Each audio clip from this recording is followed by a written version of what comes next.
آلہ وصحبہ البررۃ اجمعین والحمد للہ رب العالمین فاعوذ باللہ من الشیطان الرجیم بسم اللہ الرحمن الرحیم ان اللہ وملائکتہ یصلون علی النبی یا ایہا الذین آمنوا صلوا علیہ وسلموا تسلیما اللہم صل علی سیدنا محمد وعلی آلہ وصحبہ افضل صلواتک وعدد معلوماتک وبارک وسلم صلاة و سلاما علیک یا سیدی یا رسول اللہ صلی اللہ تعالی علیہ وسلم۔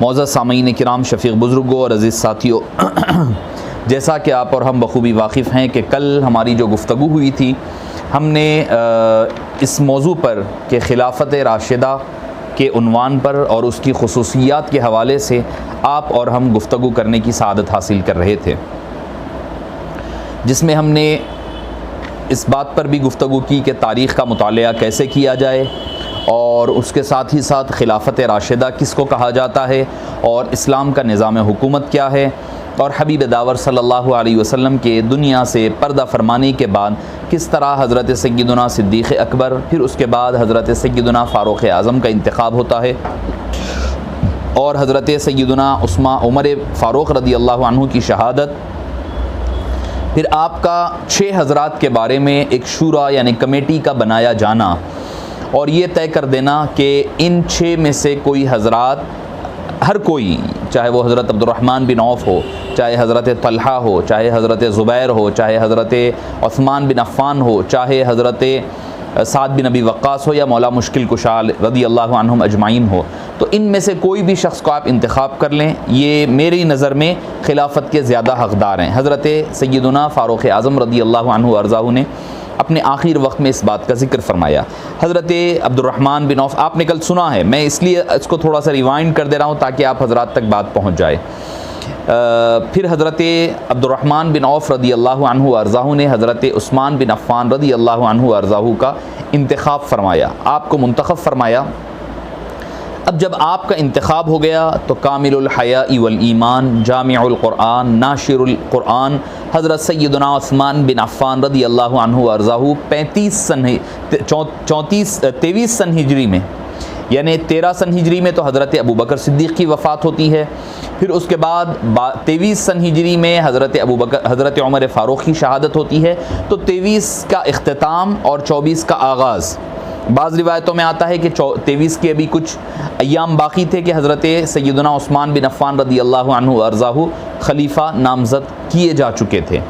تو بہرحال اگر ویسے بھی مانا جائے تو محرم الحرام ذی الحجہ کا آخری ایام ہے، اب محرم سے تو نیا سال 24واں سال شروع ہونا تھا، تو اب یہاں سے 23 سن ہجری سے لے کر آپ کے 12 سال تک آپ کا دور خلافت چلتا رہا حضرت سیدنا عثمان بن عفان رضی اللہ عنہ ارضاہ، اور سب سے طویل طور مبارک حضرت عثمان بن عفان رضی اللہ عنہ ارضاہ کا رہا، جو 12 سال پر محیط رہا، 12 سال پر پھیلا رہا۔ حضرت سیدنا عثمان بن عفان کے فضائل اور مناقب تو آپ نے کئی مختلف مقامات پر سنے ہیں۔ حبیب پاک نے ان کو خود کہا ہے کہ من استحیا منہ الملائکہ، جن سے ملائکہ بھی شرم و حیا کیا کرتے ہیں، تو شرم و حیا کیا کرتے ہیں، تو اس بات کا ذکر احادیث طیبہ میں بھی ہمیں ملتا ہے، اور قرآن کریم کو جمع کرنا کئی، اور آپ کی جو دور مبارک میں جو فتوحات ہوئی ہے، پہلا تو فتح یونان کی، یونان جس کو کہا جاتا ہے، قبرص جس کو، سائپرس جس کو ہم کہتے ہیں، کہ جس کے بارے میں کہا جاتا ہے، آج بھی یہ بات مشہور ہے کہ most populated island on the world and earth that is Cyprus. Cyprus جس کو ہم کہتے ہیں، قبرص جس کو کہتے ہیں، قبرص جس کو کہتے ہیں، یہ پہلا سب سے بڑا آئی لینڈ، یونان پورا اور قبرص پورا، اب اس کے بعد آرمینیا، آذربائیجان، کابل، سجستان، یہ ساری کی ساری فتوحات حضرت عثمان بن عفان کے دور مبارک میں، ابتدائی 12 سال میں سے 6 سال بڑے پرامن، ہر اعتبار سے پرامن رہے، کوئی لڑائی جھگڑا نہیں ہے، کوئی پرابلم نہیں ہے، آرام سے 6 سال، ابتدائی 6 سال سکون سے گزر رہے ہیں۔ مسجد نبوی کی توسیع ہوتی ہے، مسجد نبوی کی توسیع یعنی تعمیر جدید ہوتی ہے حضرت عثمان بن عفان رضی اللہ عنہ ارضاہ کے دور مبارک میں۔ اب اس کے بعد حضرت عثمان غنی رضی اللہ عنہ ارضاہ کے بعد کے جو 6 سال رہے ہیں وہ فتنوں سے بھرپور رہے ہیں، فتنوں کا دور کہا جاتا ہے اور فتن کا آغاز ہو گیا تھا۔ اب آپ دیکھیں گے کہ ان فتنوں کے اسباب کئی ہے اور آپ رضی اللہ عنہ وارضاہ پر اعتراضات کہی ہے۔ ان دونوں چیزوں کو کا خلاصہ آپ کے سامنے پیش کرنے کی سعادت حاصل کی جاتی ہے۔ سب سے پہلا فتنہ تھا عبداللہ بن سبا کا فتنہ۔ چونکہ میں نے آغاز کل حبیب پاک صلی اللہ علیہ وسلم کے دور مبارک کا یہاں سے کیا تھا کہ آپ صلی اللہ علیہ وسلم جب مدینہ منورہ تشریف لائے تو آپ نے یہودیوں کو مدینے سے باہر نکال دیا تھا۔ کئی تو قتل کر دیے گئے، کئی تو بالکل عرب سے باہر کر دیا گیا، اور کچھ وہ تھے جو جا کر کے کہاں بیٹھ گئے تھے، خیبر میں اپنی پناہ لیے تھے۔ حضرت عمر فاروق نے ان کو خیبر سے بھی نکال پھینکا تھا، یہاں تک کہ جزیرہ نما عرب سے باہر کر دیا تھا۔ اب لازمی بات ہے یہ کھل رہا تھا، یہ ان کے دل میں بڑی پریشانی کا باعث بن رہا تھا۔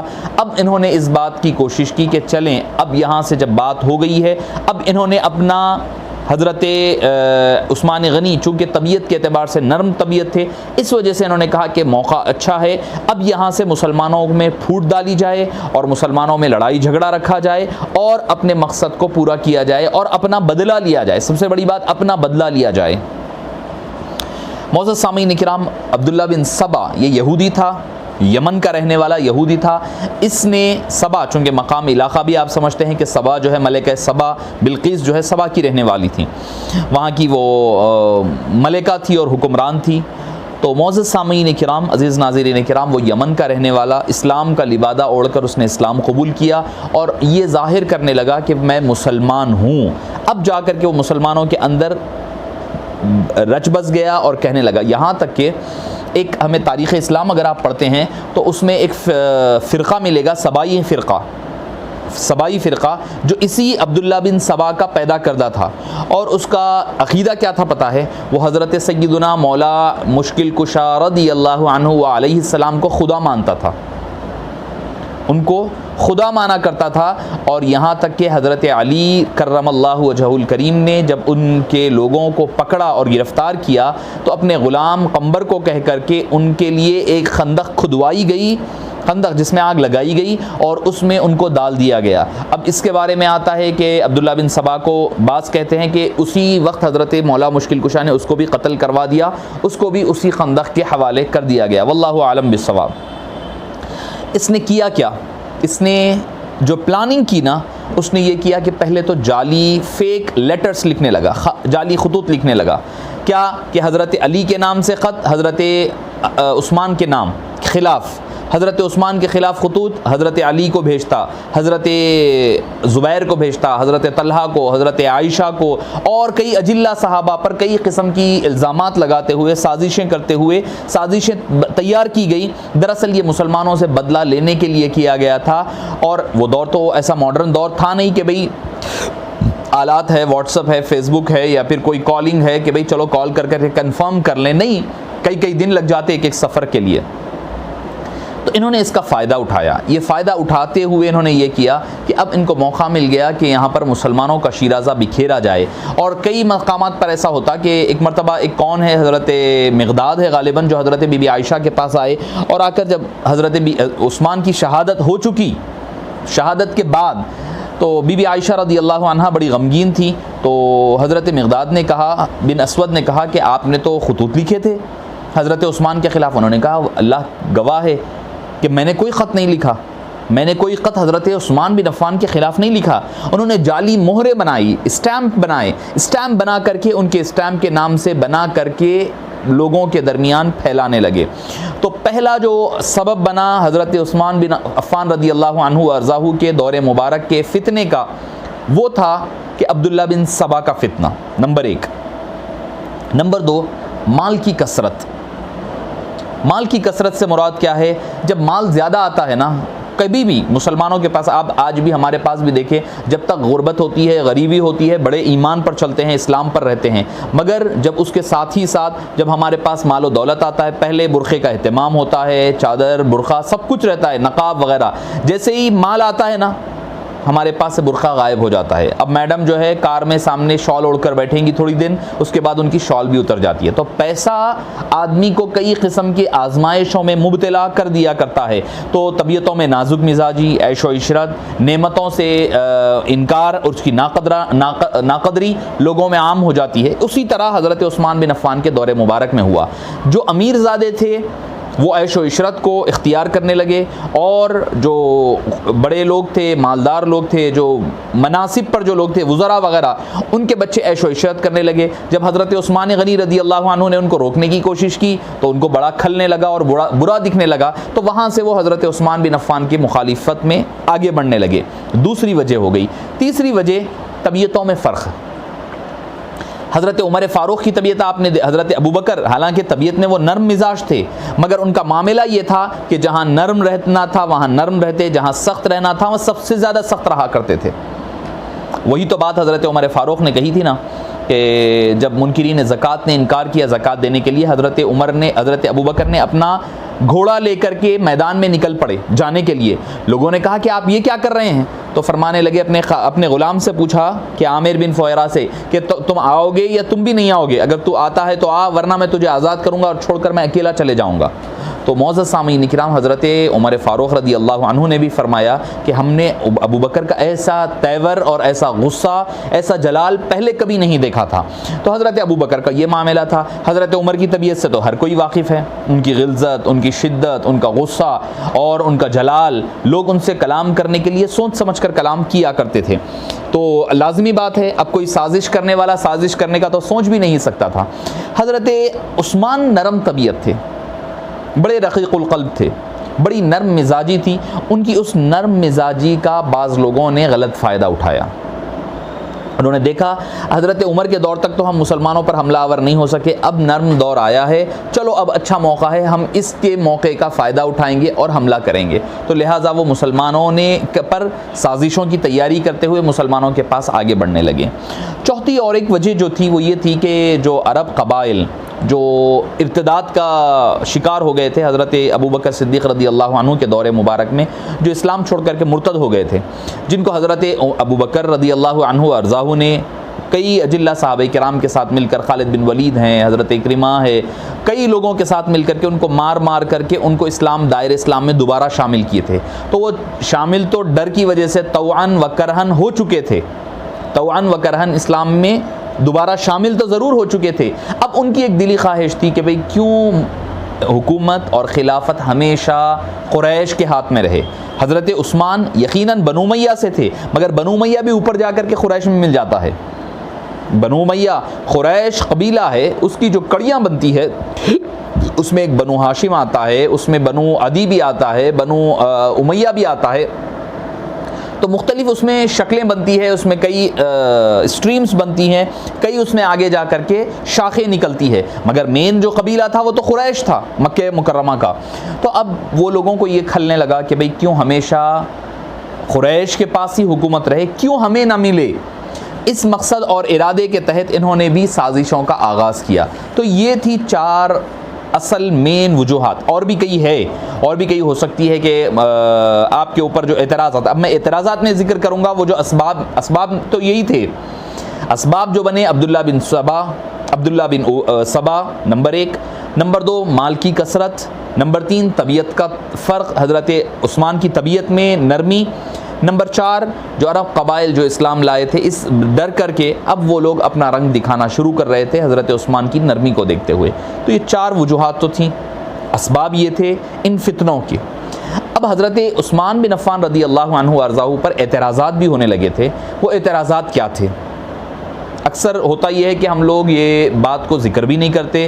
میں نے جیسے عرض کیا, پہلے بھی عرض کیا ہوں, حضرت عثمان بن عفان رضی اللہ عنہ کی شہادت کے موقع پر میں نے اپنی گفتگو میں کہا تھا کہ ہم حضرت عثمان کی سیرت بیان کرتے ہوئے آپ کی خلافت کی جو فتوحات ہے اس کو چھوڑ دیتے ہیں ایک طرف. دوسرا کام کیا ہوتا ہے, اگر ہم خلافت کے پہلوؤں کو ذکر کریں تو یہ اسباب کو چھوڑ دیتے ہیں اور اس کے اعتراضات جو اہل تشیع اٹھایا کرتے ہیں, اکثر اہل تشیع کے پاس ہے, ہم اس کا شکار ہو جاتے ہیں ہمارے بعض حضرات. تو اس وجہ سے میں نے سوچا کہ ان اعتراضات کو اختصار کے ساتھ ذکر کروں اور اس کے جوابات بھی, چونکہ ہم اہل سنت والجماعت ہے, اہل بیت بھی چاہیے ہمیں, صحابہ کرام بھی چاہیے. کیوں؟ یہ ہمارے مینار نور ہے, یہ ہماری بنیاد ہے ایمان کی.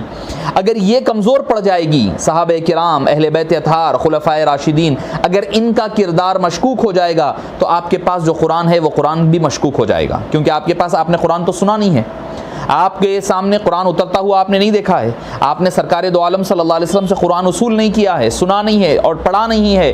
اب کس نے آپ تک قرآن پہنچایا؟ وہ صحابہ کے ذریعے سے پہنچا. اگر وہ صحابہ کرام, اگر وہ اہل بیت اطہار, اگر خلفائے راشدین, ان کا کردار اگر آپ کے سامنے خراب ہو جائے گا تو معزز سامعین کرام, تو پھر نہ آپ کے پاس کوئی قرآن کی آیت اپنی اصلی حالت میں باقی رہے گی, نہ آپ کے پاس حدیث مصطفی باقی رہے گی, ہر کوئی چیز مشکوک ہو جائے گی. تو اس وجہ سے عاجز نے یہ ارادہ کیا ہے کہ جو اعتراضات آپ پر عمومی طور پر ہوتے ہیں اس کا ذکر کیا جائے. پہلا اعتراض یہ تھا کہ آپ قرابت داروں کو, یعنی اپنے رشتہ داروں کو آپ نے گورنرز بنایا تھا. پہلا سب سے بڑا اعتراض جو حضرت سیدنا عثمان بن عفان رضی اللہ عنہ پر اعتراض ہوتا ہے کہ آپ نے اپنے رشتہ داروں کو بنایا, بنو امیہ کے حضرات کو آپ نے حکومت میں فوقیت دی. اگر وہ فوقیت دیتے بھی ہیں, دیے ہوئے بھی رہتے تو اس میں کوئی اعتراض کی بات نہیں ہے. مرضی بھائی انسان کی, بادشاہ ہے, حاکم ہے. اب بھائی جو بھی حاکم بنتا ہے وہ ایک ذہن میں بات ہوتی ہے کہ بھئی میرے ساتھ جو کام کرنے والے رہیں, میرے ہم طبیعت رہے, ہم مزاج رہیں. آپ دنیاوی معاملات میں بھی دیکھیں, ایک چھوٹی آرگنائزیشن لے لیں, کوئی ہمارا ادارہ لے لیں, کوئی بھی آپ ادارہ لے لیں جس میں ہم کام کرتے ہیں کہ جب صدر بدلتے ہیں, معتمد بدلتے ہیں تو کیا کرتے ہیں کہ بھئی اپنے ساتھ جو ٹیم ہوتی ہے وہ ٹیم کو شامل کرتے ہیں. کیوں؟ کیونکہ کام اچھے سے انداز میں ہو سکے. طبیعتیں جب ملے گی تو کام کرنا آسان ہو جایا کرتا ہے. اگر وہ کرتے بھی تو کوئی اس میں بری بات نہ تھی, کوئی اگر وہ کرتے بھی تو کوئی قباحت نہیں تھی. مگر آپ کو میں بتاؤں, حضرت عثمان بن عفان کے 21 گورنر تھے, 21 گورنر تھے, جس میں سے 16 گورنر غیر اموی تھے, جو آپ کے خاندان سے جن کا تعلق نہیں تھا. 16 governor out of 21, 16 governors were out of Umayyad family and caliphate. صرف 5 حضرات تھے جو اموی تھے, بنو امیہ سے جن کا تعلق تھا, حضرت عثمان بن عفان کے خاندان والے تھے. نمبر 1 حضرت امیر معاویہ, نمبر 2 عبداللہ بن سعد بن ابی السرح, نمبر 3 ولید بن عقبہ, نمبر 4 سعید بن عاص, نمبر 5 عبداللہ بن عامر. یہ 5 اموی خلیفہ تھے, 5 اموی خلیفہ تھے. اور پھر اس کے بعد جب سعد بن عاص پر اعتراضات ہونے لگے, سعید بن عاص پر, تو آپ نے سعید بن عاص کو معزول کر دیا, ہٹا دیا وہاں پر. دوسرے پھر غیر اموی کو وہاں پر مقرر فرمایا. حضرت غالباً ابو موسیٰ الاشعری رضی اللہ عنہ کو کیا, یا پھر ولید بن عقبہ کی جگہ کیا. دوسری چیز یہ کہ ولید بن عقبہ کو بھی آپ نے معزول فرما دیا. کیوں معزول کیا وہ بھی آپ کو اعتراض آپ کو بتا دوں میں. ولید بن عقبہ رضی اللہ عنہ کون تھے جن کے بارے میں آپ اور ہم اکثر قرآن کریم کی جو آیت پڑھتے ہیں, یا ایھا الذین آمنوا اذا جاءکم فاسق بنبأ, یہ جب نازل ہوئی بنو مصطلق کے پاس سے زکوٰۃ لانے کے لیے بھیجا آپ صلی اللہ علیہ وسلم نے حضرت ولید بن عقبہ کو. وہ گئے اور راستے میں کسی نے ان کو غلط انفارمیشن دی, وہ پلٹ کر کے واپس آ گئے, اور آنے کے بعد انہوں نے کہا یا رسول اللہ وہ حملہ کرنے کا ارادہ کر رہے ہیں, اب میں نہیں جاؤں گا, وہ میں اس لیے ڈر کر آ گیا. تو اس کے بعد جو ہے یہ آیت کریمہ نازل ہوئی کہ جب تمہارے پاس کوئی فاسق کوئی خبر لے کر آئے تو تم اس کی ایتھینٹسٹی کو چیک کر لو. یہ ایک آیت کریمہ ان کے بارے میں پس منظر میں حضرت ولید بن عقبہ رضی اللہ عنہ ہے. دوسری چیز یہ کہ آپ کے پاس کچھ کوفی آئے, حضرت عثمان کے پاس کچھ کوفی آئے. آنے کے بعد انہوں نے کہا کہ ہم نے حضرت ولید بن عقبہ کو اس حال میں پایا کہ وہ نماز پڑھائے جبکہ وہ نشے کی حالت میں تھے, اور شراب کی بو ان پر آ رہی تھی وغیرہ, شراب پینے کی آپ کے اوپر الزام لگا. تو جب یہ پتہ چلا تو آپ نے حضرت علی مرتضیٰ سے, حضرت عثمان نے حضرت علی سے مشورہ کیا, اور اس وقت حضرت حسن بن علی بن ابی طالب تھے, حضرت شہزادے حضرت علی رضی اللہ عنہ, اور آپ نے شورا سے مشورہ کیا. تو ان کے اوپر حد جاری کی گئی, حضرت ولید پر حد جاری کی گئی. اور چونکہ میں نے کل آپ کو جو صحابہ کرام کے بارے میں ان کی جو شان اور مرتبہ میں نے ابتدا میں بیان کی, جب یہ بات کہی تھی وہ بشری تقاضوں کو ذہن میں رکھنا ہوگا, ان سے غلطی ہو سکتی ہے. حالانکہ کئی بعض مورخین نے کہا ہے کہ جو کوفی لوگ آئے تھے جو کوفہ کے لوگ جنہوں نے آپ پر، چونکہ وہ آپ کوفہ کے ہی گورنر تھے، تو کوفی جو آئے تھے آ کر کے انہوں نے جو بصرہ کے لوگ آ کر کے اعتراض کیے تھے، وہ غیر معتبر تھے، مگر چونکہ حضرت عثمان بن عفان کے سامنے شہادتیں پوری ہو گئی تھی، جو عمل ہونا تھا وہ عمل ہو گیا تھا، ثابت ہو گیا تھا الزام۔ اب اگر وہ غلط تھا الزام جو لانے والوں نے، کون بھائی حاکم کا کیا کام ہے، قاضی کا کیا کام ہے، اس کے سامنے جو ثبوت پیش کیا جائے گا اس کی بنیاد پر وہ فیصلہ دے گا۔ تو اگر وہ غلط بھی تھا تو حضرت عثمان پر اس کی کوئی غلطی نہیں ہے، کیونکہ آپ کے سامنے ثبوت تھا، ثبوت کی بنیاد پر آپ نے ان پر حد جاری فرمائی اور اس کے بعد ان کو معزول بھی کر دیا۔ اموی، تو آپ کی شہادت، حضرت عثمان بن عفان کی جب شہادت ہو رہی تھی تو 3 ہی اموی خلفاء تھے، سعید بن العاص کو ہٹا دیا گیا، ولید بن الاقبا کو ہٹا دیا گیا تھا۔ اب بچ گئے کون تھے؟ حضرت معاویہ جو شام کے گورنر تھے، اور عبداللہ بن سعد تھے، عبداللہ بن عامر تھے۔ صرف 3 حضرات ہی اموی گورنر تھے آؤٹ آف 21۔ آپ صلی اللہ علیہ وسلم کے دور میں بھی اگر آخر وقت آپ دیکھیں گے، آپ صلی اللہ علیہ وسلم نے جو والیوں کو مقرر فرمایا تھا مختلف مقامات پر، اس میں بھی تو اموی لوگوں کو آپ نے مقرر فرمایا تھا۔ آپ صلی اللہ علیہ وسلم نے ان لوگوں کو بھی مقرر فرمایا تھا، پہلے والے حضرات کو۔ تو یزید بن سفیان جو رضی اللہ عنہ، جو ابو سفیان کے دوسرے صاحبزادے تھے بن حرب، تو ان کو بھی آپ صلی اللہ علیہ وسلم نے مقرر فرمایا تھا۔ تو معزز سامعین کرام، یہ الزام حضرت عثمان پر بڑا غلط ہے کہ آپ نے ساری حکومت انہی کے حوالے کر دی، ان کے حوالے کر دی اور اموی لوگوں کو شامل کر لیا۔ پہلا الزام، پہلا اعتراض اور اس کا جواب۔ نمبر 2، آپ پر دوسرا الزام یہ لگتا ہے کہ آپ نے حضرت ابو ذر الغفاری رضی اللہ عنہ کو مدینہ منورہ سے نکال دیا تھا، یہ الزام آپ پر لگتا تھا۔ دراصل حضرت ابو ذر الغفاری رضی اللہ عنہ کا معاملہ کیا تھا؟ امت کے سب سے زاہد، زہد و تقوی والے شخص مانے جاتے تھے۔ آپ کا معاملہ کیا تھا؟ آپ کیا کہتے تھے؟ والذین یکنزون الذهب والفضة ولا ينفقونها في سبیل اللہ فبشرهم بعذاب علیم۔ جو کوئی سونا چاندی کو جمع کرتے ہیں، خزانہ جمع کرتے ہیں اور اللہ کی راہ میں خرچ نہیں کر دیتے وہ، تو ان کے لیے دردناک عذاب ہے۔ تو آپ فرماتے کہ سونا چاندی جمع کرنا جائز نہیں ہے۔ حضرت ابو ذر غفاری کا تقوی یہ تھا، یعنی جو ہے وہ خرچ کر دینا، کوئی چیز گھر میں نہیں رکھنا۔ یہاں تک کہ آپ کے جب انتقال کا وقت آیا، آخر وقت آیا، تو آپ کی اہلیہ کو کہنے لگے کہ سونے چاندی کل اللہ کے دربار میں کیا جواب دوں؟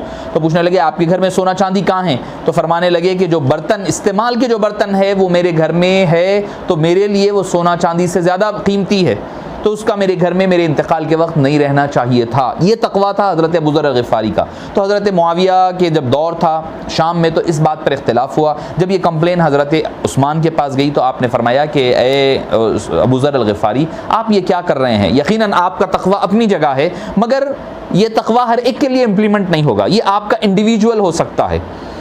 تو آپ نے کہا کہ میں ٹھیک ہے، آپ صلی اللہ علیہ وسلم نے بھی مجھے کہا تھا جب تم دیکھو کہ ایمان اس مقام تک پہنچ گیا ہے اسلام، تو تم پھر مدینہ چھوڑ کر چلے جانا۔ تو وہ مدینہ چھوڑ کر کے از خود چلے گئے اور آپ کو حکومت، حالانکہ اتنے متقی پرہیزگار ہے، مگر ان کو آپ نے گورنر نہیں بنایا، خلیفہ نہیں بنایا۔ تو پتہ کیا چلا کہ صرف گورنر نیکی کی بنیاد پر، تقوی کی بنیاد پر نہیں، بلکہ کئی انتظامی امور کو بھی مد نظر رکھتے ہوئے بنایا جاتا ہے۔ تیسرا اعتراض یہ تھا کہ آپ نے قرآن کے نسخوں کو جلایا۔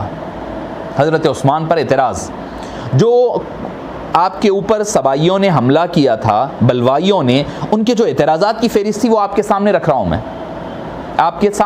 میں، تو انہوں نے کہا کہ قرآن کریم کے نسخوں کو جلا دیا عثمان بن عفان نے۔ تو آپ کو یاد ہوگا کہ حضرت ابو بکر کے دور میں ایک قرآن کا نسخہ بنایا گیا تھا، مگر حضرت عثمان غنی رضی اللہ عنہ کے دور میں کیا ہوا، پھر لوگوں کے درمیان قرات کا اختلاف پیدا ہونے لگا، مختلف قراتیں آنے لگی۔ تو آپ نے کیا کیا، حضرت زید بن ثابت کو بٹھایا اور قریش کے نہج پر، قریش کی زبان پر قرآن کریم کو جمع فرمایا اور فرمایا اب یہ قرآن کے جو پیپر پر، کاغذ پر، کپڑے پر، ہڈی پر یا چمڑے پر جو پیپریں لکھے ہوئے ہیں وہ اب اختلاف کا باعث بن سکتے ہیں۔ امت کو اختلاف سے بچانے کے لیے آپ نے فرمایا اب جو بچے کچھ ٹکڑے پیپر ہے اس کو جلا کر کے ختم کر دیا جائے۔ تو معزز سامعین کرام، یہ آپ پر اعتراض بالکل بے بنیاد ہے۔ آپ نے قرآن جلایا نہیں ہے، بلکہ وہ جلانا امت کو اختلاف سے بچانا مقصود تھا۔ کیونکہ قرآن تو پورا تیار ہو گیا تھا. اب ہوگا یہ کہ کسی کے پاس ایک آیت ہوگی, وہ کہے گا کہ بھئی یہ اس کے بعد ہے, وہ اس کے بعد ہے, اور اختلافات پیدا ہوں گے. اسی وجہ سے حضرت عثمان غنی نے اس کو جلانے کا حکم دیا. نمبر 4 کہ آپ نے سفر کی حالت میں ساری مکمل نماز ادا فرمائی, قصر نہیں کیا بلکہ مکمل 4 رکعت نماز ادا فرمائی. یہ اعتراض بہت بڑا اعتراض ہے آپ کے اوپر. معزز سامعین کرام, پہلی بات یہ کہ پھر وہی بات میں عرض کروں گا کہ صحابی سے غلطی ہو سکتی ہے, وہ اجتہادی مجتہد تھے, وہ ان سے اجتہادی خطا ہو سکتی ہے, وہ ان کا اجتہاد ہو سکتا ہے. یقیناً آپ صلی اللہ علیہ وسلم نے سفر میں 2 رکعت نماز پڑھی, حضرت ابو بکر نے, حضرت عمر نے 2 رکعتیں پڑھی, حضرت عثمان نے کچھ مقامات پر 4 مکمل رکعت پڑھنے کی روایات, صحیح روایاتیں ملتی ہے, صحیح روایات حدیث پاک کی ملتی ہے. اب ہمارے لوگ کیا ہے, ارے بھائی بخاری میں روایت مل گئی, ہم اس پر ناچنے لگتے ہیں, اس کی حقیقت جاننے کی کوشش نہیں کرتے کہ کیوں پڑھی ہے آپ نے. 2 وجوہات ہے. ایک, آپ نے مکہ مکرمہ میں ایک نکاح کیا تھا, تو اکثر آپ کا مدینے سے مکہ آنا ہوتا تھا نکاح کے سلسلے اہلیہ کے پاس. تو معزز سامعین کرام, اگر آپ کا ایک وطن اصلی ہوتا ہے, ایک وطن ثانی, وطن ثالث بن سکتا ہے. جیسے مثال کے طور پر انڈیا میرا وطن حقیقی ہے, اب اگر میں جاب کر رہا ہوں جدہ میں, تو میرا وطن ثانی کون سا بن جائے گا؟ جدہ بن جائے گا. اگر میں 2 دن کے لیے بھی اگر میں حیدرآباد کو آؤں گا تو میں قصر نہیں کروں گا بلکہ پوری مکمل نماز ادا کروں گا, مکمل نماز ادا کروں گا. تو پہلی وجہ یہ تھی کہ آپ کی ایک اہلیہ مکہ مکرمہ میں رہتی تھی, ان کے پاس آپ کا اکثر آنا جانا ہوتا, تو آپ مکہ مکرمہ کو اپنا وطن ثانی سمجھتے تھے, اپنا گھر ہی سمجھتے تھے, نہ کہ اس کو اپنی سفر کا مقام سمجھتے تھے. پہلی وجہ. دوسری وجہ یہ تھی کہ ایک حج کے موقع پر بھی روایت ملتی ہے کہ آپ نے رضی اللہ عنہ نے مکمل نماز ادا فرمائی عرفات وغیرہ کے میدان میں, حالانکہ وہ پھر آپ کو مکے کے حدود سے باہر ملے گی. دراصل ہوا یہ کہ دیہاتی کئی لوگ آئے ہوئے تھے اس وقت, دیہات کے کئی لوگ آئے ہوئے تھے, اور چونکہ وہ تقریر کا کوئی موقع نہیں تھا, تو آپ نے وہاں پر ان کے لیے مکمل نماز ادا فرمائی, تاکہ ان کو یہ بتلانے کے لیے کہ نماز ظہر کی 4 ہے, عصر کی 4 ہے. اور چونکہ اگر وہ 2 پڑھاتے تو وہ دیہاتی تھے, وہ سمجھتے نہیں, وہ حج کر چلے جاتے, اور ہمیشہ کے لیے چلے آتے تو صرف 2 رکعت تھی, وہ ہمیشہ پڑھنے لگتے. تو ان کی تعلیم اور تعلم کے لیے انہوں نے یہ کیا ہے. تو معزز سامعین کرام, یہ آپ اگر کہہ لیں تو بھی, اگر یہ کیوں کیا تھا تو ہم کہہ سکتے ہیں کہ وہ اجتہاد تھا. اگر وہ غلطی ہے, یقیناً وہ اگر غلطی تھی تو وہ اجتہادی غلطی اور خطا سمجھی جائے گی. ان کے نزدیک اس کی کیا مصلحت, یہ فقہی مسئلہ ہے. یہ جو مسئلہ ہے اس کا تعلق آپ کی ایمانیات سے نہیں ہے, یہ ایک منوعاً مکمل فقہی مسئلہ ہے, فقہی مسئلہ ہے. اب یہ عزیمت کا اور رخصت کے مسائل یہاں پر پیدا ہو سکتے ہیں.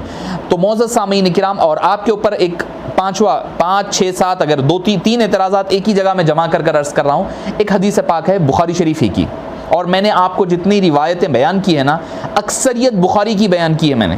میں نے ابھی تاریخ کی طرف بڑھا ہی نہیں ہوں, صرف بخاری شریف سے بیان کر رہا ہوں میں, تاکہ آپ کو پتہ چلے کہ بھئی حقیقی تاریخ ہماری احادیث کی کتب میں بھی موجود ہے.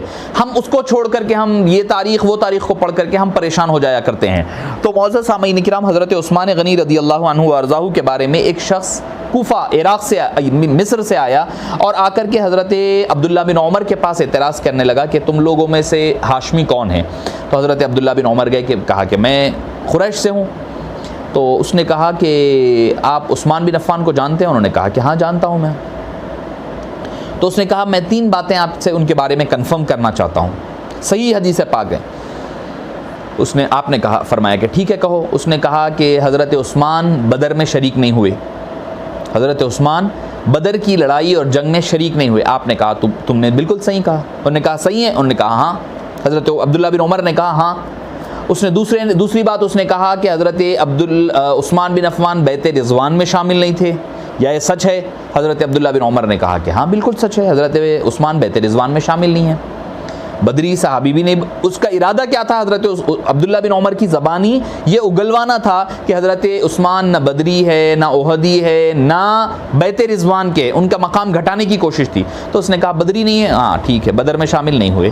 بیعت رضوان, بلے بیعت رضوان میں بھی شامل, بیعت جہاں ہوئی تھی وہاں نہیں تھے. اچھا, تیسری چیز, احد کے میدان سے آپ جب بھگدڑ ہوئی تو آپ وہاں سے نکل کر کے مدینہ واپس آ گئے جنگ کے دوران. آپ نے فرمایا ہاں یہ بھی ہوا ہے. تو ہنسنے لگا، کہنے لگا کہ تم ایسے آدمی کو ہم کیسے خلیفہ مانیں جو نہ بدر میں رہا ہو، نہ بیت رضوان میں رہا ہو، اور احد کے میدان میں چھوڑ کر بھاگ گیا آقا نامدار صلی اللہ علیہ وسلم کو۔ آپ نے فرمایا ٹھیک ہے، جانے سے پہلے میری باتیں اب سنو۔ آپ نے فرمایا بدر کی لڑائی میں وہ شریک نہیں ہوئے کیونکہ آقا نامدار صلی اللہ علیہ وسلم نے ان کو منع کیا تھا۔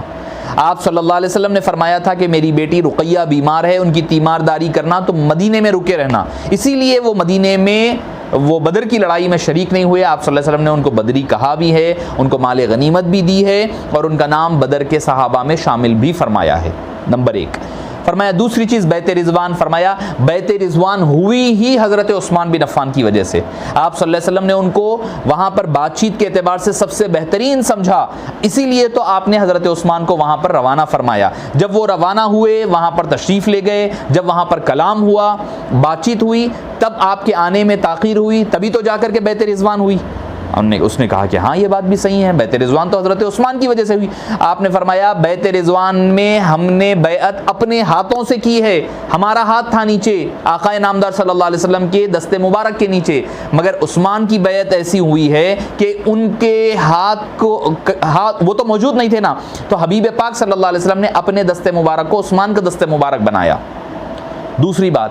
تیسری بات، احد میں جو روانہ ہو جانے والی بات ہے، آپ نے فرمایا یقیناً وہ گئے، مگر قرآن کیا کہتا ہے؟ ان الذین یوم التقى الجمعان انما استذلهم الشیطان ببعض ما کسبوا ولقد عفى اللہ عنہم ان اللہ غفور حلیم۔ یقیناً وہ جا چکے تھے، اللہ تعالیٰ نے ان کی معافی کا اور ان کی بخشش کا ذکر قرآن کریم میں کر دیا ہے۔ آپ نے فرمایا اب جب اللہ نے معاف کر دیا ہے تو تم کون ہوتے ہو جو مواخذہ کرنے والے ہو؟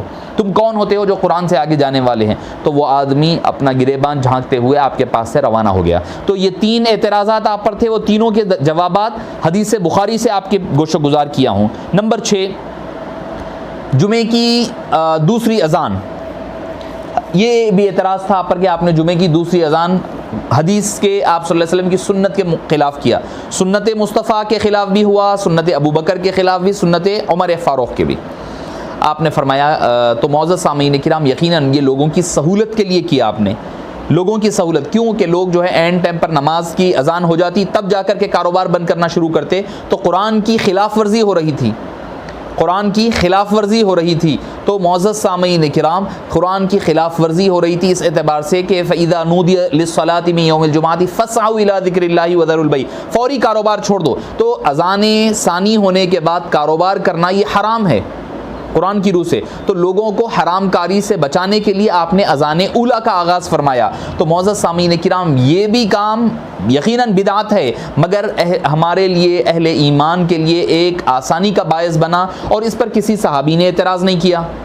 حضرت مولا مشکل کشا ہے، حضرت بی بی فاطمہ، بی بی عائشہ ہے، حضرت ام سلمہ رضی اللہ عنہا ہے، کئی ازواج مطہرات بخیر حیات ہے، کئی صحابہ کرام ہے، کسی نے بھی اعتراض نہیں کیا، کسی نے بھی اعتراض نہیں کیا۔ تو صحابہ کا اجماع ہو گیا، اس کے بعد سے لے کر ابھی تک کوئی مکتب فکر نے بھی اعتراض نہیں کیا، تو یہ امت کا بھی اجماع ہو گیا۔ تو معزز سامعین کرام، یقیناً ایک بدعت ہے ہمارے لیے، میں سمجھتا ہوں ہمارے لیے اس میں ایک دلیل بن گئی ہے۔ وہ کیا کہ جو کام حبیب پاک نے، حضرت عمر نے، حضرت ابو بکر نے نہیں کیا، وہ کام اگر بعد میں شروع ہوتا ہے تو وہ کام بدعت نہیں ہوگا، بدعت ہوگا ضرور، مگر وہ ہر بدعت بری نہیں ہوگی، ہر بدعت گمراہی نہیں ہوگی، اچھی بدعت بھی ہے، بری بدعت بھی ہے۔ تو اذان اولا کا آغاز کرنا یہ بدعت حسنہ ہے جو حضرت عثمان بن عفان نے آغاز فرمایا ہے۔ 7واں اعتراض یہ تھا کہ حکم بن العاص، جو مروان بن حکم جو تھا، جو بڑا ہی سخت قسم کا آدمی تھا، بڑا ظالم تھا، اس کا ذکر میں آگے آپ سنیں گے، چاہے وہ کربلا کے واقعات میں بھی آپ کو سننے میں ملے گا، حضرت امام حسن کے واقعات میں بھی ملے گا۔ تو اس کے والد تھے جس کو آپ صلی اللہ علیہ وسلم نے مدینے سے باہر نکال دیا تھا، اس کو حضرت عثمان نے واپس بلایا، حکم بن عاص کو بلا کر کے ان کو پھر اس شخص کو آپ نے عہدہ بھی دیا۔ اب اس پر اعتراض ہوتا ہے، یہ آپ کا اختیار تمیزی تھا حضرت عثمان بن عفان کا، آپ صلی اللہ علیہ وسلم نے بطور حاکم اس کو شہر بدر جلاد وطن کیا تھا، ایکسائل کرنا جس کو ہم کہتے ہیں، شہر بدر کر دینا۔ اب حاکم وقت کا اختیار ہوتا ہے کہ کتنے وقت تک وہ شہر بدر رہے۔ حالانکہ شریعت میں، اسلام میں یہ ہے کسی کو اگر جلاد وطن کیا جائے، شہر بدر کیا جائے، شہر سے نکالا جائے، تو اس کی مدت مختلف ائمہ کرام کے اقوال کے مطابق کسی کے پاس 1 سال ہے، کسی کے پاس 5 سال ہے، کسی کے پاس 1 سال اور کسی کے پاس کوئی ائمہ فقہ کے پاس 5 سال ہے. تو آپ صلی اللہ علیہ وسلم کے دور مبارک میں نکالا گیا تو حضرت ابوبکر کا دور گزر گیا, حضرت عمر کا دور, تو کم و بیش 13-14 سال کا عرصہ گزر چکا تھا. تو وہ حضرت عثمان بن عفان رضی اللہ عنہ کا اختیار تھا جو آپ نے اس کو اختیار کرتے ہوئے ان کو واپس بلایا. وہ وجوہات کیا تھی وہ اللہ بہتر جانے اور حضرت عثمان بن عفان رضی اللہ عنہ بہتر جانتے ہیں. ہو سکتا ہے کہ اس نے توبہ کر لی ہو, جیسے عبداللہ بن سعد بن ابی السرح جو مرتد ہو گئے تھے, بعد میں پھر توبہ کر کے وہ پھر دوبارہ واپس آئے تو آپ صلی اللہ علیہ وسلم نے بھی ان کو معاف کیا تھا. ہو سکتا ہے کہ انہوں نے توبہ کر لی ہو یا جو بھی معاملات رہے ہو, واللہ عالم بالصواب. حضرت عثمان بن عفان پر یہ اعتراضات کرتے ہوئے مصر سے, کوفہ سے اور شام سے, مصر سے 2000 مصری, کوفہ سے 2000 کوفی, بصرہ سے 2000 بصری یہ نکل پڑے. بعض نے کہا کہ جملہ 2000 لوگ تھے, مالک بن اشتر وغیرہ یہ سارے بڑے بڑے لوگ جن کے نام آتے ہیں. تفصیلات اب میں تفصیلات میں جانے کا وقت نہیں ہے چونکہ مجھے خلافت عالیہ مرتضیٰ مولا مشکل کشا پر بھی گفتگو کرنی ہے. تو یہ لوگ یہ اعتراض کرتے ہوئے حضرت عثمان کے پاس آئے اور اعتراض کیا. حضرت عالیہ مشکل کشا کو حکم بنایا گیا درمیان میں بات چیت کے لیے. مذاکرات ہوتے رہے, بات چیت ہوتی رہی, ناکام رہی, پھر کامیاب ہوئی. حضرت عثمان نے کہا کہ بھئی تمہارے اعتراض جو ہے ہم وہ اعتراضات کو ایڈریس کریں گے اور اس کو دور کریں گے, اور کچھ فیصلے آپ نے لیے بھی ہیں. جیسے ولید بن عقبہ کی میں نے بات آپ کے سامنے رکھی ہے, اور آپ کے اور ایک کون تھے سعید بن العاص کی بات ہے ہٹانے کی, یہ آپ نے مشورے ان کی سنے بھی ہے. اب اس کے بعد ہونے یہ لگا وہ واپس جانے لگے, واپس نکل کر چلے گئے, شہر مدینہ چھوڑ کر اب اپنے اپنے مقامات پر واپس جا رہے ہیں. عجیب معاملہ ہے, سمجھ سے باہر ہے کہ جب جا رہے ہیں اسی دوران اسی راستے سے ایک شخص گزرتا ہے, ایک شخص گزرتا ہے جو آپ حضرت علی عثمان بن عفان رضی اللہ عنہ کا غلام تھا, غلام یا اس کا بیٹا تھا. وہ جا رہا ہے, جلدی جلدی جانے لگا تو لوگ پکڑے, جو یہ جو بلوائی آئے تھے وہ واپس جا رہے تھے اپنے اپنے ملکوں کو. بلوایا گیا, کیا معاملہ ہے؟ تو کہا گیا کہ بھئی یہ لیٹر ہے, جو ایک لیٹر مصر کے, کوفہ کے اور بصرہ کے گورنروں کے نام ہیں. تو جب لیٹر کھولے مانگا تو نہیں دینے لگا. جب تشویش پیدا ہوئی کہ شکوک و شبہات پیدا ہونے لگے. خطوط کیا ہے؟ جب کھولے گئے تو اس میں لکھا ہوا تھا کہ جب یہ لوگ اپنے ملک کو واپس پہنچے, یعنی مصر کو, کوفہ کو, بصرہ کو, تو ان سب کو قتل کر دیا جائے. اور نیچے مہر حضرت عثمان بن عفان کی لگی ہوئی ہے. اب یہ جو بلوائی جو واپس جا رہے تھے اب یہ بپھر گئے, پھر پلٹ کر کے واپس آئے. وہ آ کر کے اب پوچھنے لگے حضرت عثمان کہ حضرت علی وغیرہ صحابہ کرام جمع ہوئے. حضرت عثمان سے جا کر پوچھا کہ آپ نے یہ لکھا ہے؟ آپ نے فرمایا اللہ گواہ ہے کہ اللہ کی قسم کہ میں نے یہ کام نہیں لکھا. بولے آپ کی مہر ہے؟ آپ نے فرمایا مہر تو ٹھیک ہے, مہر تو جو ہے محل میں قصر میں ہوتی ہے, آفس میں ہوتی ہے, ہو سکتا ہے کہ کسی نے غلط استعمال کیا ہوگا. مگر بلوائی اس بات سے مطمئن نہیں ہوئے اور وہ مدینہ منورہ کا محاصرہ کر لیے, اور 40 دن, کچھ روایت میں 49 دن تک مدینہ منورہ میں حضرت عثمان بن عفان رضی اللہ عنہ کے گھر کا محاصرہ کیا گیا. آپ پر دانہ پانی بند کیا گیا, پانی میٹھے پانی کے کنویں سے پانی نہیں دیا جاتا, آپ کو مسجد نبوی میں نماز پڑھنے کی اجازت نہیں دی جاتی. 35 سن ہجری ذوالحجۃ الحرام کا موقع ہے جبکہ لوگ حج کے موقع پر مصروف ہے.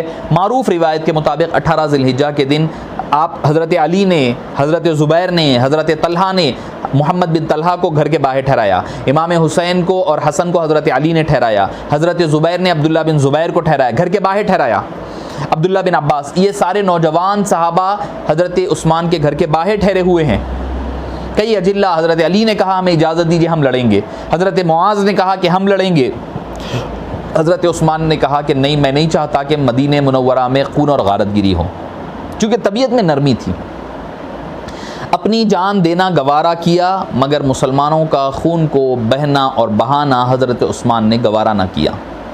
یہ آپ کی طبیعت, نرم طبیعت اور لین طبیعت کا اظہار کرتا ہے. تو معزز سامعین کرام, آپ کو بروز جمعہ بحالت روزہ آپ کو شہید کیا گیا. حضرت عثمان بن عفان رضی اللہ عنہ جبکہ آپ قرآن کریم کی تلاوت فرما رہے تھے, آپ کی اہلیہ حضرت نائلہ آئی بچانے, تو آپ پر بھی حملہ ہوا تو آپ کی انگلیاں کٹ گئی اور آپ کے سر مبارک کو شہید, آپ نے سر مبارک قرآن کریم پر رکھ دیا. بی بی عائشہ صدیقہ رضی اللہ عنہا سے مروی ہے, چونکہ وہ حج پر تھیں اس وقت. جب وہ واپس آئیں مدینہ منورہ کو تب قرآن کریم دیکھا تو فرماتی ہیں کہ آیت فَسَيَكْفِيكَهُمُ اللَّهُ، اللہ تعالیٰ ان لوگوں کے لیے کافی ہے، اس پر آپ کا خون ہائے مبارک موجود تھا۔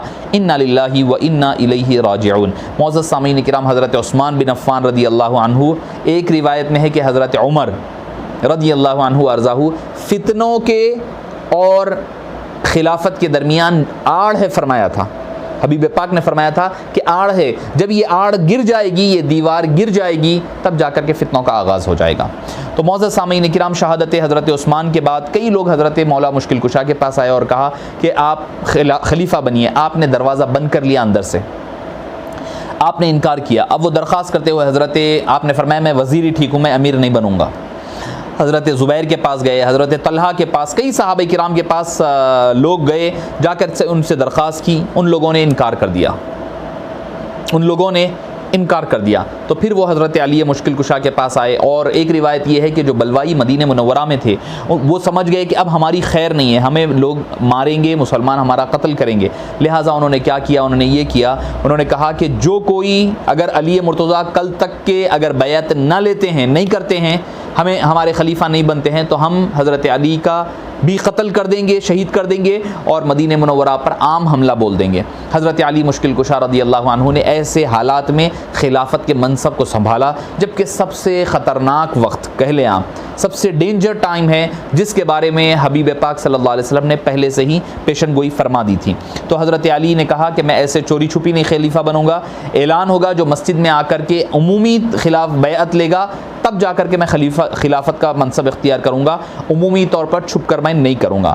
امام احمد بن حنبل رحمہ اللہ فرماتے ہیں جو کوئی خلافت مولا مشکل کشا کے بارے میں شک کرے تو وہ شخص بدعتی ہے، اہل سنت والجماعت کا نہیں ہے، یعنی آپ کی خلافت حقہ ہے، اس میں شک کرنے والا، شک و تردد کرنے والا بدعتی ہے۔ اب معزز سامعین کرام، بڑا کٹھن وقت کا آغاز ہوا۔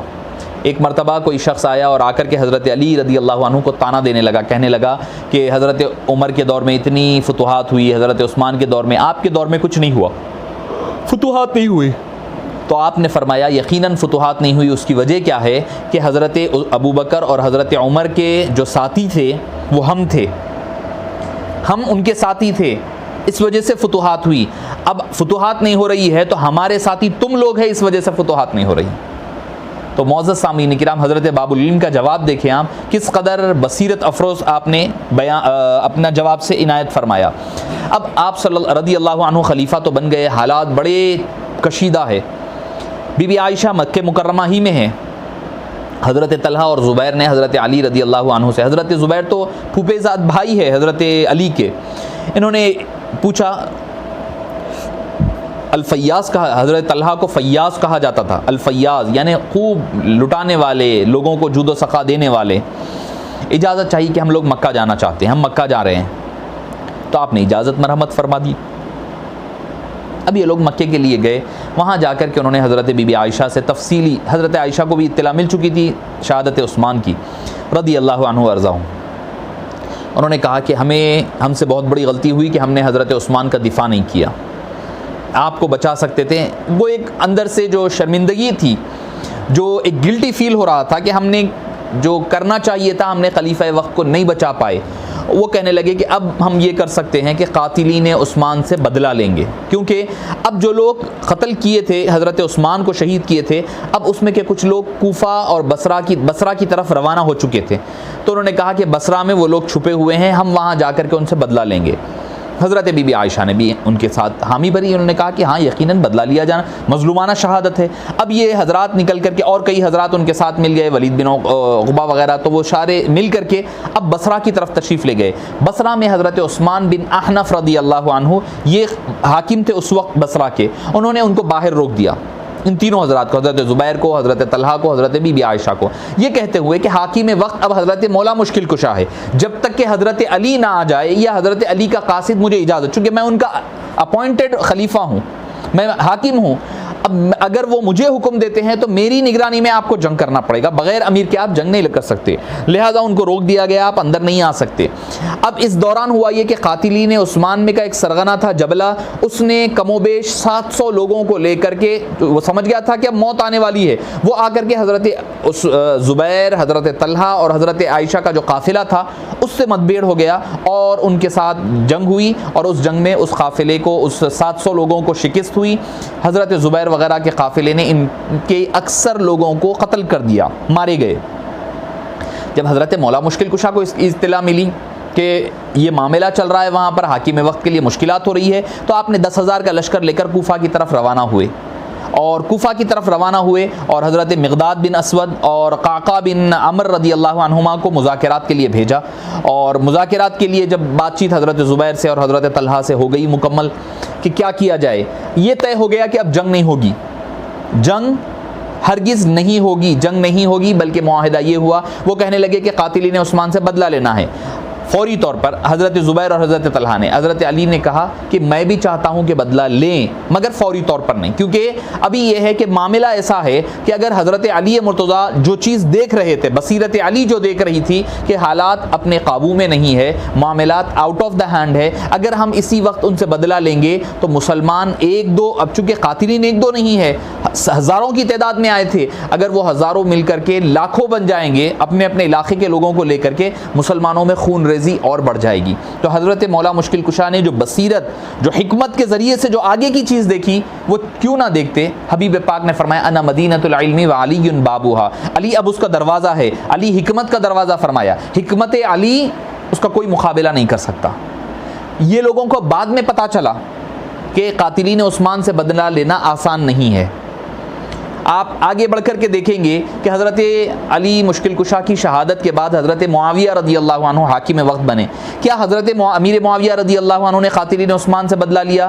آپ دیکھیں گے کہ ساروں کو نہیں، بلکہ یہاں تک کہ روایت میں آتا ہے حجاج بن یوسف نے کچھ قاتلین عثمان کو قتل کیا تھا، قاتلین عثمان کو جہنم رسید کچھ کو حجاج بن یوسف نے کیا، تو حضرت امیر معاویہ نے بھی نہیں کیا۔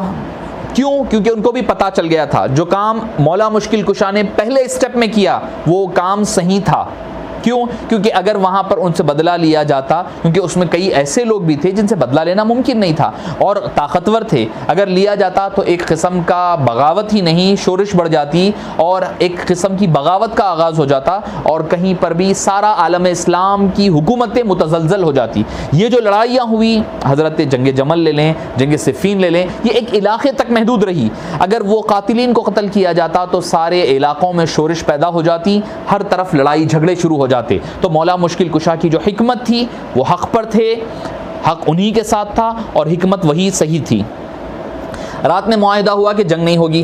اب سبائی جو تھے، جو قاتلین عثمان تھے، اب ان کو پتا چل گیا کہ اب اگر ایسا ہوگا ہم سے بدلہ لیا جائے گا تو ہم تو مارے گئے، لہٰذا کیا کرو، سحر کے وقت انہوں نے کیا کیا، ایک گروپ گیا حضرت زبیر کے کیمپ پر حملہ کر دیا، دوسرا انہی میں کا گروپ گیا حضرت طلحہ کے کیمپ پر حملہ کر دیا، تیسرا انہی گروپ میں سے گیا حضرت علی مشکل کشا کے کیمپ پر حملہ کیا، چوتھا گیا حضرت عائشہ کے کیمپ پر حملہ کر دیا۔ اب جب یہ چاروں طرف سے حملہ ہوا تو ہر کوئی یہ سمجھنے لگا کہ دوسرے گروپ نے ہمارے اوپر حملہ کروایا اور بد عہدی کی ہے، جو پرومس، جو وعدہ ہوا تھا، وعدہ خلافی ہوئی ہے۔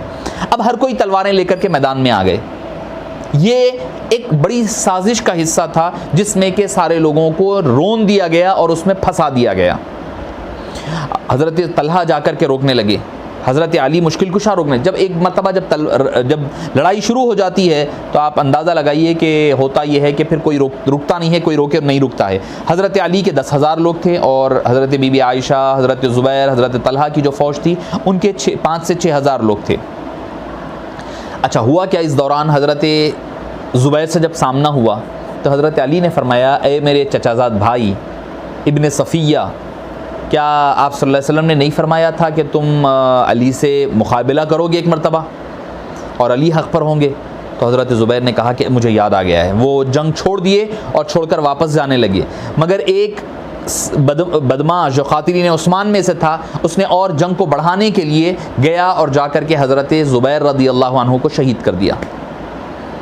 اور وہ شہید کر کر کے آپ کے پاس حضرت مولا مشکل کشا کے پاس آیا تو آپ نے اس کو قتل کروایا اور فرمایا کہ قاتل زبیر جو ہے جہنم کے آخری گاٹھی میں پڑا ہوا ہے، دوزخی ہے، جہنمی ہے فرمایا۔ تو یہ ایک بات۔ حضرت طلحہ شہید ہو گئے، حضرت محمد بن طلحہ شہید ہو گئے۔ حضرت علی رضی اللہ عنہ جب حضرت طلحہ کی لاش مبارکہ پر پہنچے تو زار و خطار رونے لگے اور کہنے لگے کہ کاش میں 20 سال پہلے فوت ہو گیا ہوتا تو میرے سامنے یہ نہیں ہوتا، اور کہتے کہ حضرت طلحہ کی لاش کو دیکھتے زار و خطار روتے جاتے۔ محمد بن طلحہ جو حضرت طلحہ کے بیٹے تھے، ان کا لقب تھا السجاد، خوب سجدہ کرنے والے، ان کو دیکھے تو ان کو چومتے جاتے اور ان کے لیے دعائیہ کلمات فرماتے جاتے۔ اب حضرت علی اور حضرت بی بی عائشہ کا معاملہ، چونکہ وہ جمل اونٹنی پر بیٹھی ہوئی تھی، اس وجہ سے اس جنگ کا نام جنگ جمل ہو گیا، اور وہ جنگ اونٹنی کے اطراف پھر رہی تھی، کیا کہ اب وہ اونٹنی کو بیٹھنے نہیں دیا جا رہا تھا، اگر اونٹنی بیٹھ جاتی تو جنگ کے خاتمے کا آغاز تھا۔ پھر آخر میں حضرت علی مرتضیٰ کے حکم پر کچھ حضرات جا کر کے حضرت بی بی عائشہ کی جو اونٹنی تھی اس کے کونچے کاٹنے کا حکم دیا گیا۔ جب اس کی کونچے کاٹی گئی تو اونٹ بیٹھ گیا، بیٹھنے پر جنگ کے اختتام کا اعلان ہوا۔ اور حدیث پاک میں امام احمد بن حنبل کی حدیث پاک، جو میرے لیے بھی نہیں تھی، آپ حضرات کے لیے بھی ہوگی، ایک مرتبہ حضرت آپ صلی اللہ علیہ وسلم نے صحیح حدیث پاک فرمایا، اے علی تمہاری اور عائشہ کے درمیان جنگ ہوگی اور اختلاف ہوگا۔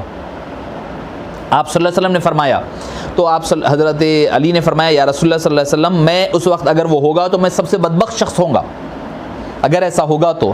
آپ صلی اللہ علیہ وسلم فرمایا، اے علی ایسا نہیں ہے، بلکہ اگر ایسا، آپ نے فرمایا ایسا نہیں ہے یعنی تم بدبخت نہیں ہوں گے، فرمایا یعنی تم حق پر ہوں گے اس وقت بھی، اور فرمایا اے علی اگر ایسا وقت آ جائے تو تم اس کو یعنی حضرت بی بی عائشہ کو اس کے محفوظ مقام پر روانہ کر دینا۔ امام احمد بن حنبل کی مسند احمد بن حنبل کی صحیح حدیث پاک آپ کے سامنے پیش کر رہا ہوں۔ تو معزز سامعین کرام یہ معاملہ ہوا۔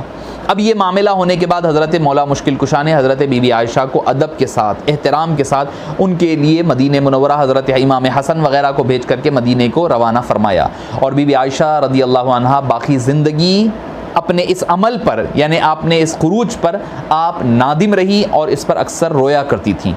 تو یہ اس جنگ کا نام ہے جنگ جمل، جو 35 سن ہجری میں پیش آئی۔ اس کے بعد جنگ صفین جو 37 سن ہجری میں پیش آیا۔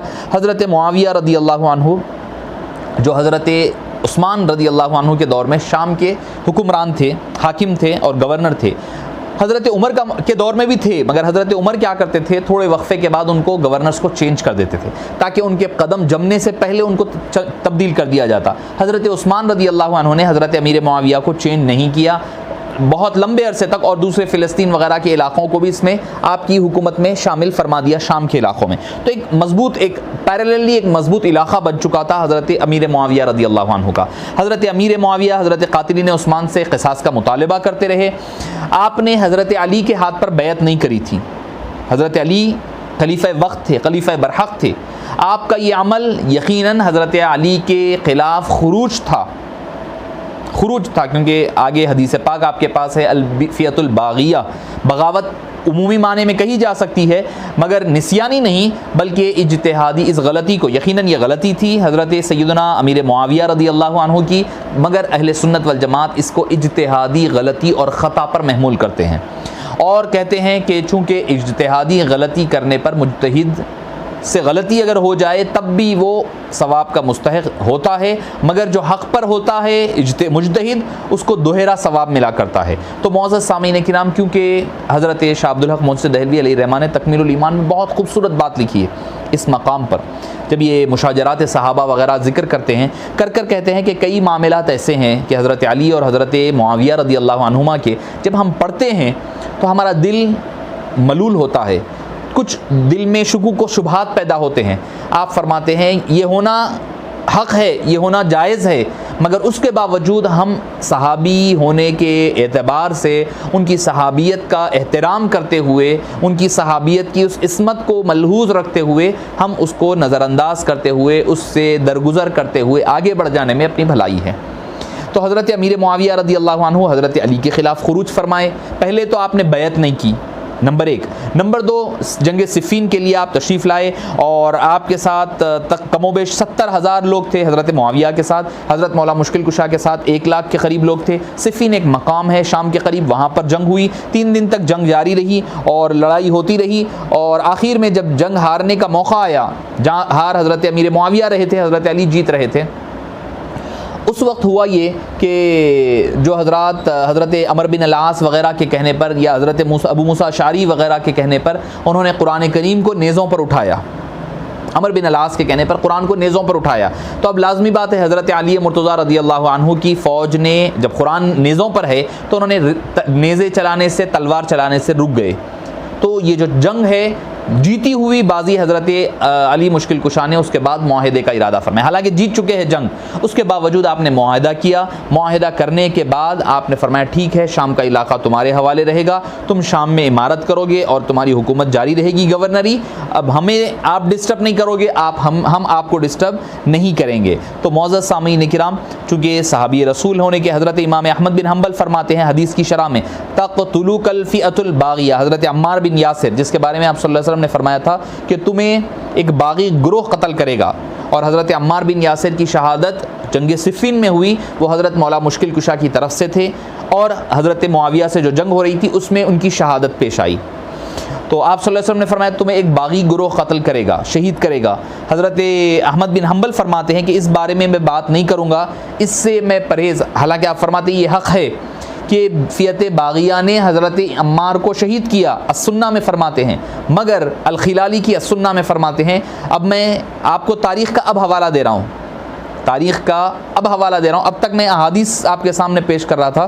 تو فرماتے ہیں امام احمد بن حنبل رحمہ اللہ کہ اس بارے میں بات نہیں کروں گا، اس سے پرہیز کرنے میں ہی میری سلامتی ہے، مگر فرماتے ہیں کہ یقیناً ان کو فئت باغیہ نے قتل کیا، حضرت عمار بن یاسر رضی اللہ عنہ کو۔ تو معزز سامعین کرام، حضرت امیر معاویہ رضی اللہ عنہ، ہم یہ سمجھتے ہیں کہ ہمارا اہل سنت والجماعت کا عقیدہ یہ ہے کہ انہوں نے نفس کے لیے نہیں کیا، اپنے نفس کے لیے نہیں کیا۔ ہو سکتا ہے کہ ان کے نزدیک جو قرآن اور حدیث کے ذریعے سے جو دلائل ان کے سامنے تھی وہ سمجھتے ہوں گے کہ وہ حق، وہ دلیل ان کی صحیح ہے، وہ جو کر رہے ہیں صحیح ہے، وہ ان کا اجتہاد کہلایا جائے گا۔ حضرت مولا مشکل کشا چاہے جنگ صفین کا معاملہ ہو، چاہے جنگ جمل کا معاملہ ہو، ہر دو موقعوں پر حضرت علی حق پر تھے، حق پر ہیں اور حق پر رہیں گے، کیونکہ حبیب پاک صلی اللہ علیہ وسلم نے فرما دیا تھا کہ علی اور حق کبھی جدا نہیں ہو سکتے۔ یہ ایک بات آپ ذہن نشین رکھ لیں۔ اب جنگ صفین ختم ہوئی، معاہدہ ہو گیا اور وہ اپنے مقام پر چلے گئے۔ حضرت علی جب کوفہ سے واپسی پر خوارج کے ساتھ آپ کا مقابلہ ہوا 37 سن ہجری میں صفوان کے مقام پر، نہروان کے، صفوان سے واپسی پر نہروان، جنگ نہروان کہلایا جاتا ہے۔ خوارج جو کہ یہ کہتے تھے کہ بھائی حضرت علی بھی کافر، حضرت معاویہ بھی کافر، حضرت عمر بن العاص بھی کافر، اور وہ اسلام سے ایسے حبیب پاک نے، بخاری شریف ہی کی حدیث ہے، ایسے نکل جاتے ہیں جیسے کہ تیر کمان سے نکلا ہوا رہتا ہے، ان کا اسلام سے نکلنا ویسے طے ہوتا ہے۔ تو ان سے مقابلہ ہوا، ان کے کئی ہزار لوگوں کو آپ نے اس جنگ میں قتل کیا، جہنم رسید کیا، مگر کچھ لوگ جو بچ کر بھاگ گئے تھے، اب یہ واقعے کے بعد انہوں نے طے کیا، بیٹھ کر کے کہنے لگے یہ فساد جو سارے لڑائی جھگڑے ہیں اس کی وجوہات 3 ہیں۔ کون؟ حضرت علی، حضرت معاویہ اور حضرت عمر بن العاص۔ حضرت علی کو شہید کرنے کا ذمہ عبد الرحمن بن ملجم کو دیا گیا، برق التمیمی نے حضرت معاویہ کو شہید کرنے کا ذمہ لیا، اور عمر بن بکر تمیمی نے عمر بن العاص کو طے کیا کہ ایک ہی دن مقرر ہوا، ایک ہی دن جائیں گے اور ان کے اوپر حملہ کریں گے اور ان کو شہید کر دیں گے، تینوں کو، کیونکہ تینوں جو ہے اسلام سے خارج ہو چکے ہیں۔ عبد الرحمن بن ملجم نے اس میں کامیاب رہا، برق تمیمی اور عمر بن بکر التمیمی یہ دونوں ناکام رہے۔ حضرت معاویہ اور حضرت عمر بن العاص کی شہادت نہیں ہوئی۔ حضرت مولا مشکل کشا 60 سن ہجری رمضان المبارک کو آپ کی شہادت پیش آئی۔ جب آپ کو شہید کیا جانے لگا تو آپ سے پوچھا گیا کہ آپ کے صاحبزادے حضرت امام حسن کو ہم خلیفہ نامزد کریں؟ آپ نے فرمایا نہ میں منع کرتا ہوں، نہ تمہیں اس کے کرنے کا حکم دیتا ہوں، نہ تمہیں منع کرتا ہوں، یہ تمہارا اختیار ہے۔ بولے خلیفہ نامزد کریں؟ تو آپ نے فرمایا میں ویسے ہی جا رہا ہوں جیسے کہ حبیب پاک صلی اللہ علیہ وسلم نے بغیر خلیفہ نامزد کیے ہوئے تشریف لے گئے۔ تو آپ نے اپنے بعد کسی کو خلیفہ نامزد نہیں فرمایا۔ اب اس کے بعد کوفہ وغیرہ کے لوگوں نے جمع ہوئے اور حضرت امام حسن رضی اللہ عنہ، اب 40 سن ہجری ہے، آپ کیلکولیشنز اگر دیکھ لیتے جائیں تو 2 سال 3 مہینے، 10 سال 9 مہینے، 12 سال، اور پھر حضرت علی مشکل کشا رضی اللہ عنہ کی 4 سال 6 مہینے، اب بچ گئے تھے باقی 6 ماہ جو بچ گئے تھے، 6.5 ماہ کا وقفہ جو بچ رہا تھا، وہ حضرت امام حسن مجتبی رضی اللہ عنہ وارضاہ نے اس کو مکمل فرمایا۔ انہوں نے حضرت علی امام حسن کے دست مبارک پر بیعت کی، اور اس کے بعد حضرت امام حسن نے جب دیکھا کہ ابھی بھی معاملہ وہی ہے، حضرت معاویہ رضی اللہ عنہ کی جانب سے پھر مخالفتیں شروع ہو رہی ہے، پھر لڑائی کے لیے اب وہ جو علاقے حضرت، چونکہ اصل خلیفہ تو حضرت علی تھے، خلیفہ برحق تو حضرت علی مرتضیٰ تھے، حضرت معاویہ رضی اللہ عنہ نے تو حضرت علی کے خلاف خروج کر کر کے پیرللی الگ ایک حکومت کا قیام عمل میں لایا تھا۔ اب وہ چاہتے تھے کہ جو علاقے حضرت علی مشکل کشا کے دست مبارک میں تھے وہ سارے علاقے لیے جائیں۔ اب یہاں سے پھر دونوں کے درمیان جنگی معاملات ہونے لگے، جنگ کی تیاریاں ہونے لگی، اور کئی بڑے بڑے قافلے آنے لگے۔ تو امام حسن ایک بڑا قافلہ لے کر روانہ ہوئے کوفہ سے شام کی طرف۔ عمر بن العاص نے کہا رضی اللہ عنہ نے، اے امیر معاویہ، ایسا قافلہ آ رہا ہے آپ کے اوپر، آپ کی طرف، جب تک کہ یہ قافلے کا آخری شخص قتل نہ کر دیا جائے، جب تک کہ یہ جنگ سے پیچھے ہٹنے والے نہیں ہیں۔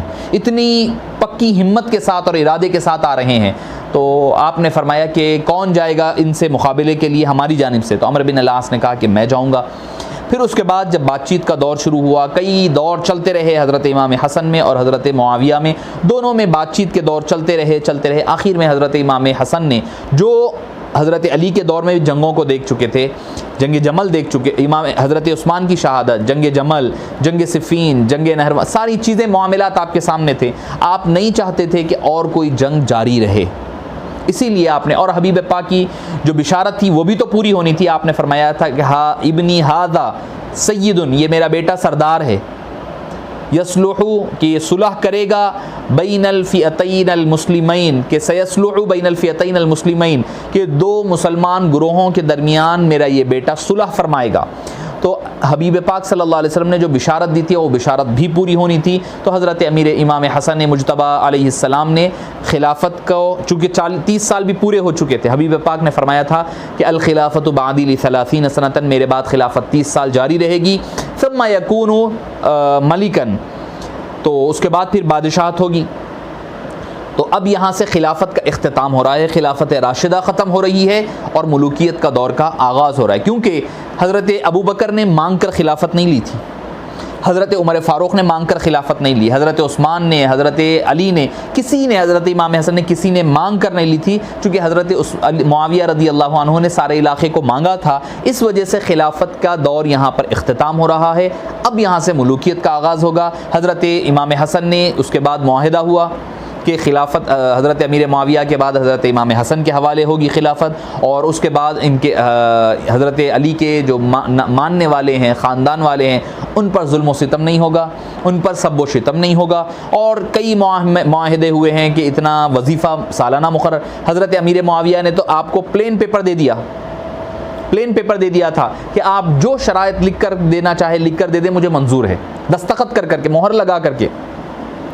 حضرت عمر بن العاص نے کہا کہ آپ کیوں حضرت امام حسن سے معاہدہ کر رہے ہیں، ہم جنگ کریں گے؟ آپ نے کہا کہ نہیں، حضرت امام حسن صلح کی نیت کے ساتھ، حسن نیت کے ساتھ تشریف لائے ہیں، تو وہ حدیث پاک بھی ان کے نظر میں مطمع نظر تھی، لہٰذا صلح ہوئی، اور صلح کے بعد حضرت امام حسن وہاں سے کوفہ چھوڑ کر کے مدینہ منورہ تشریف لائے، اور یہ واقعہ ہو رہا ہے 40 سن ہجری کا۔ اس کے بعد آپ 9 سال تک بخیر حیات رہے، اور 49 سن ہجری میں آپ کو زہر دیا گیا۔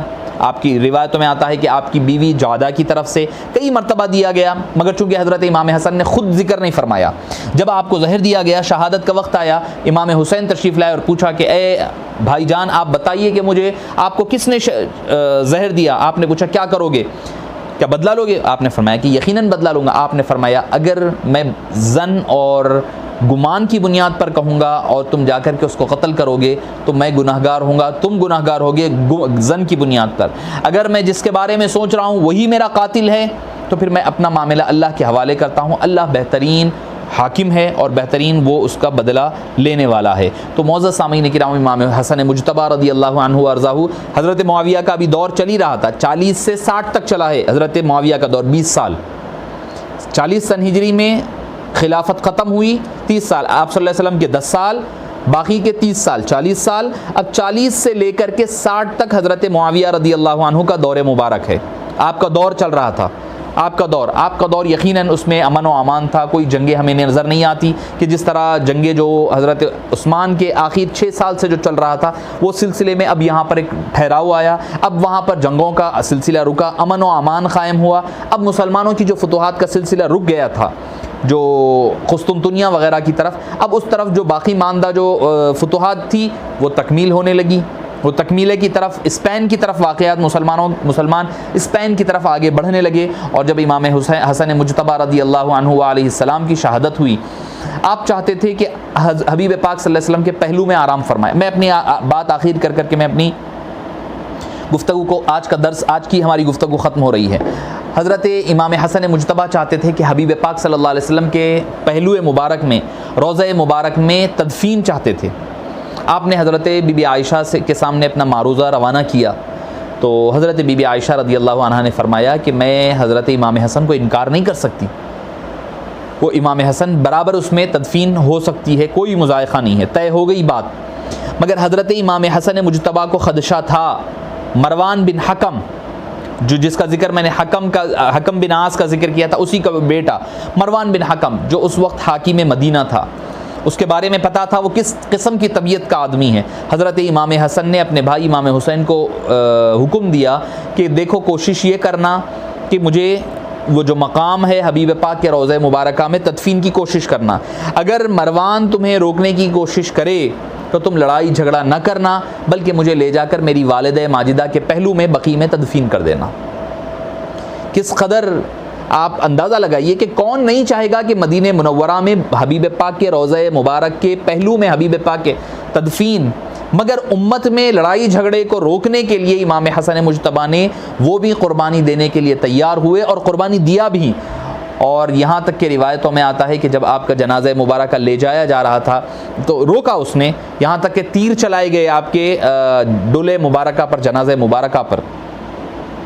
حضرت امام حسین لڑائی کے لیے گئے تو حضرت ابو ہریرہ رضی اللہ عنہ تشریف لے گئے اور فرمایا کہ آپ کے بھائی صاحب نے کیا وصیت فرمائی تھی کہ لڑائی جھگڑا نہ کریں، تو لہٰذا حضرت امام حسن مجتبیٰ کو 49 سن ہجری میں جنت البقیع میں تدفین عمل میں آئی۔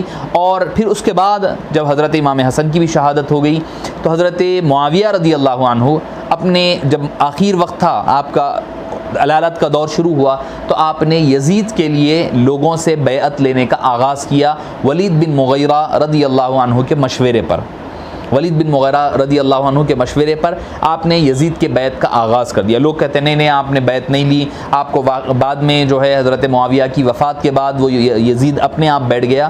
یہ بات بالکل غلط ہے، یہ بات کا نہ تو سیر کی کتابوں سے کوئی دلیل ملتی ہے، نہ تاریخ کی کتابوں میں ملتا ہے، نہ احادیث کی کتابوں میں ملتا ہے، جبکہ احادیث کی صحیح سند کے ساتھ تاریخ کی روایتوں میں ملتا ہے کہ حضرت معاویہ رضی اللہ عنہ اپنا جب آخر حج کے لیے آئے تو آپ نے مکے میں لوگوں کو کہا بیعت کے لیے یزید کی، اور مدینہ منورہ میں بیعت کے لیے کہا تو حضرت عبد الرحمن بن ابو بکر جو بقید حیات تھے، حضرت ابو بکر کے بیٹے، انہوں نے جب اعتراض ہوا حضرت معاویہ پر تو وہ کہنے لگے کہ میں کوئی غلط کام نہیں کر رہا ہوں، نیا کام نہیں کر رہا ہوں۔ حضرت ابو بکر نے بھی حضرت عمر کو منتخب کر گئے اپنے وفات سے پہلے، تو حضرت عبد الرحمن بن ابو بکر رضی اللہ عنہ اٹھ کر ٹھہر گئے اور کہا کہ اے معاویہ رضی اللہ عنہ آپ غلط کہہ رہے ہیں۔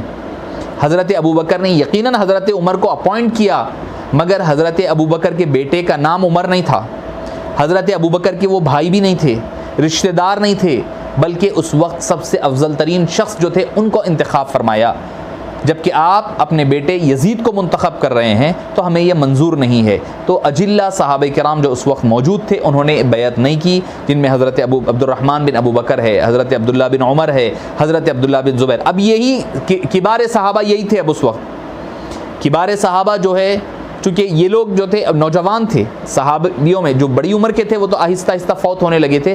اب حضرت امام حسین رضی اللہ عنہ ہے، حضرت عبداللہ بن عباس ہے، حضرت عبداللہ بن عمر ہے، عبداللہ بن زبیر ہے، یہ بڑے بڑے صحابہ ہیں، ان کے بیٹے، یعنی آپ کہہ لیں اگر ہم کہیں تو یہ غلط نہ ہوگا کہ جو عشرہ مبشرات تھے اب ان کی نئی نسل، ان کے اولاد تھی یہ، حضرت ابو بکر، حضرت عمر، حضرت عباس اور حضرت زبیر، حضرت علی کے شہزادے اب موجود تھے جو صحابہ کرام تھے، مگر کبار صحابہ میں یقیناً ان کا ذکر ہوتا ہے چونکہ آپ صلی اللہ علیہ وسلم کی وفات کے وقت، دنیا سے پردہ فرمانے کے وقت یہ کم عمر تھے، یہ عمر کے اعتبار سے کم تھے. تو ان کے ہوتے ہوئے یقیناً یزید نہ صحابی تھا، وہ صحابہ کے بعد کا دور میں حضرت عثمان کے دور حکومت میں 29 یا 30 سن ہجری میں وہ پیدا ہوا یزید.